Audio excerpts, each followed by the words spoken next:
If the gate that's providing security is crooked and won't close correctly, it may not be an adjustment to the hinges you need. You may have to adjust the entire foundation. And yes, that's a metaphor. We are talking about something else, but we're going to be talking about gates. We do need to rehang this gate. Getting this gate level is going to require getting the post plumb. So everything that you do construction-wise, anytime you're building anything, you want to try to make sure you're staying plumb and level. And there's lots of good reasons. For instance, this gate could be rehung. So we could just put new hinge posts on here and just rehang this gate and put the hinges in such a way that the gate appears to hang level, at least when it's closed. But it won't open correctly and it won't swing correctly. The only way that this gate is going to operate and function normally is if the post is plumb. We've already decided that if we're going to level this gate, we do have to plumb up the post. And that's going to mean digging a hole here on this side. I do want to find where the concrete is. All right, so right up against the post, we do have some concrete. It's not too terrible far out. But I want to do my digging out away from the concrete. All right, so I can see the edge of that concrete, so there's a good place to start digging. Just playing around with the digging bar here, it's obvious that this bush is going to be in the way, so I'm going to go grab some loppers, and we'll get this thing cut back so it's not going to be impeding with the shovel. Be right back.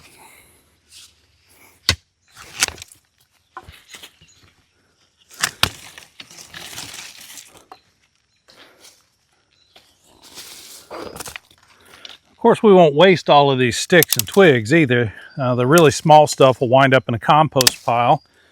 Anything of significant size will end up in the burn pile, so we'll use this for starting fires this winter. We try not to waste resources here on the Return Homestead. And it's not too early to start thinking about heat.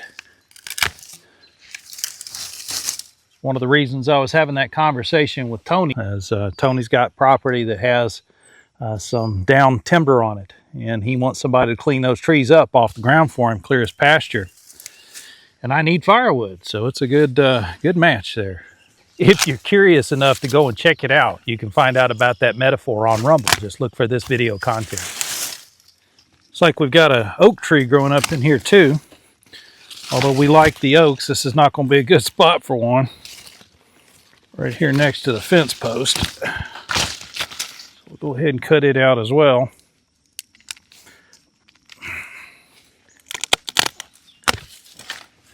So these flaming bushes are really a decorative plant. This is not something that happened to grow here on the fence post by accident. Somebody planted this thing here. It is toxic to all livestock, so it's not something we want to see remain.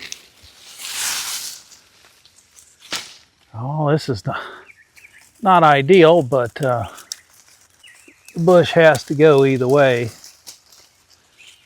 Fortunately, the nest is already cleared. So this was a bunch of robin's eggs. The eggs are broken open. It doesn't look like they hatched, I'm afraid. Looks like something ate them. But so that's what a robin's nest looks like. And I'm just sitting here noticing this is sort of sad commentary on the world that we live in, but even the robin's home has a bunch of plastic in it. Interesting. I think that should be enough. That's out of my way well enough. We can go ahead and dig this hole. And then I'll look at possibly digging this root out. I really don't want this bush growing back where it is. It's right on the fence line, and I might graze sheep here at some point. So we got it cut down. Let's get busy digging a hole here. So we've been trying to figure this sheep thing out. We've never grown sheep on a property before, so we've never tried to raise anything that large. It's something new to us. We do watch other people on YouTube, some who have very successfully raised their own sheep. And they started from about the same place we are starting from, with no knowledge whatsoever of the process. So we're not afraid. We don't think this is going to be all that difficult. We've been doing our research trying to figure out how we want to do this, and it looks like rotational grazing is probably the best bet for us. It's going to allow us to maximize the full 6 acres that we have here. We'll be able to run a significant number of sheep on that acreage. And instead of having the property break down as a result of the sheep's attention, the sheep will actually improve the land's ability over time to grow food for them. So that's the whole point of the rotational grazing, is to get us to a place where we're sustainable, where we can be self-sufficient. We don't use sustainable in terms of Agenda 21 objectives, but in the true essence of the word, it is self-perpetuating. You can continue to do the same thing for a long period of time without the system breaking down or needing inputs from outside. And that's ideal for a homesteader. As we dig the hole here, that's kind of what I'm doing. I was thinking about all of what I learned yesterday about how to raise sheep on small property. We're just looking to raise enough sheep that we can produce our own dairy and produce enough meat to really call ourselves sustainable here on the property. Right in there at the base of the post, you can see where the concrete is.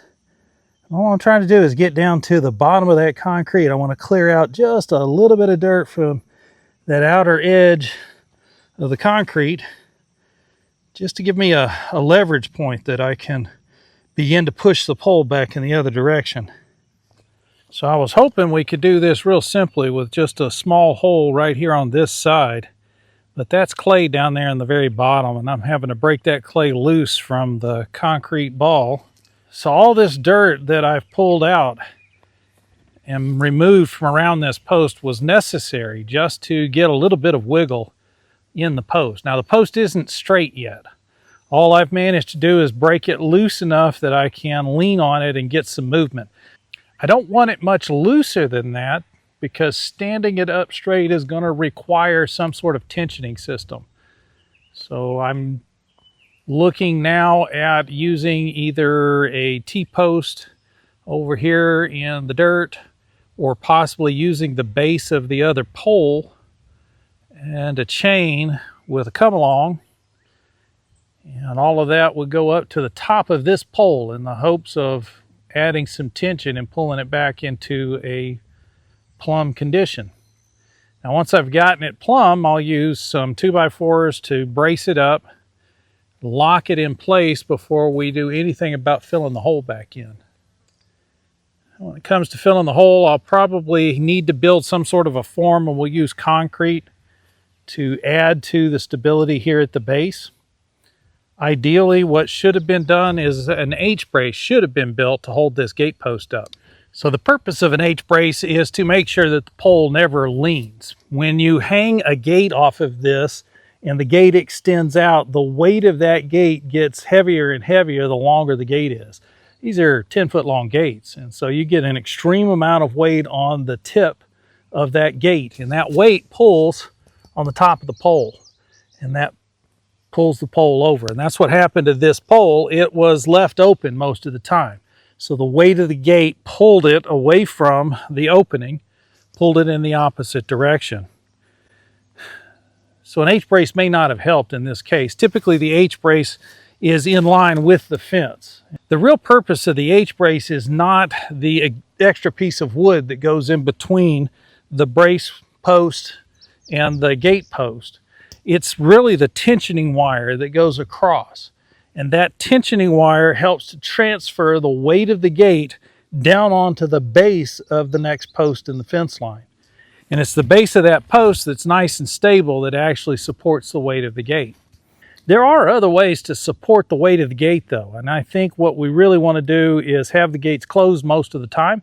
We're going to have the sheep running in here. They'll be inside of controlled paddocks, but if they ever break out of a paddock, I want these gates to be secure to prevent them from going out in the road. So the gates are going to stay closed most of the time, only opening when we go in and out. So we need to support the weight of the gate in the center. So if we provide some sort of a kickstand or a wheel or some sort of mechanism to support the weight out there, this post won't be carrying that weight all the time. And then it will probably not fall over again.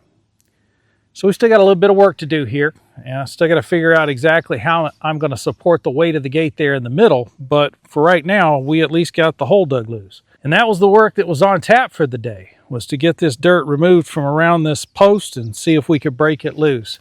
It's not moving a lot, but we have gotten some wiggle in the post now. I'm noticing the post moving, the concrete's not moving just yet. So I may still have to do a little work down at the base of this thing. But at least we're making progress. The important thing is, from a troubleshooting standpoint, this is where the rubber hits the road. This is where you get busy doing the work. And you can see, nothing is really permanent in this world. And that's really the important lesson about digging a fence post out like this, is it's not permanent. Just because it's going to be difficult to remove all of this dirt doesn't mean it can't be done. You're going to have to roll up your sleeves and get busy doing it. And that's where we're at. It's time to return to the labor. But you're going to need to return to the land so you have some gate posts that you can work on. And then you'll be able to return to life.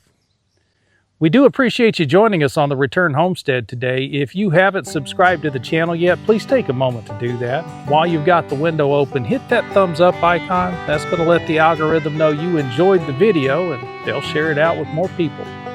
Check us out on Substack, and also check us out on Rumble if you want to know what that metaphor is all about. We'll see you next time.